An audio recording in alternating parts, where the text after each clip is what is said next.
খেজুর গাছে ধান এখানে বিষয়টা কি মূলত যে খেজুর গাছে ধান ধরছে এমন একটা বিষয় নিয়ে কিন্তু সমালোচনা হচ্ছে। এটা মূলত হচ্ছে বাংলাদেশে যে জমিয়তে উলামায়ে ইসলাম একটা দল আছে, তারা হচ্ছে ইসলামপন্থী একটা দল, উলামায়ে দেওবন্দ বলা যায়, বা দেওবন্দ ঘোরা বা কমি গণনা একটা দল।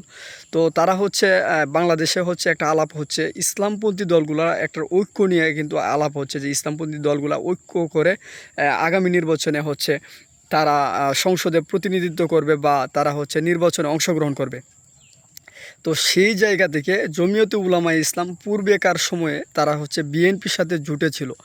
বর্তমানে হচ্ছে ইসলাম পরিপন্থী বা ইসলাম বিরোধী বেশ কিছু বিষয় বিএনপি তারা হচ্ছে কার্যকলাপ করার কারণে ইসলামপন্থী দলগুলা এরকম একটা ডিসিশন নিয়েছে যে তারা ইসলামপন্থী দলগুলা একজুট হয়ে তারা হচ্ছে নির্বাচন করবে।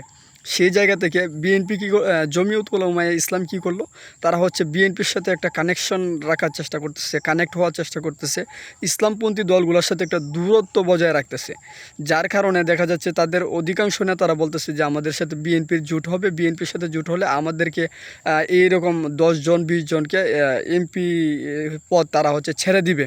তো এমন একটা বিষয় সামনে থাকার কারণে এই যে জমিয়তে উলামায়ে ইসলামকে বলতেছে যা তাদের যে মার্কা খেজুর গাছ, তো খেজুর গাছে ধান ধরছে এমন একটা বিষয় নিয়ে তাদেরকে সমালোচনা বা ট্রল করা হচ্ছে।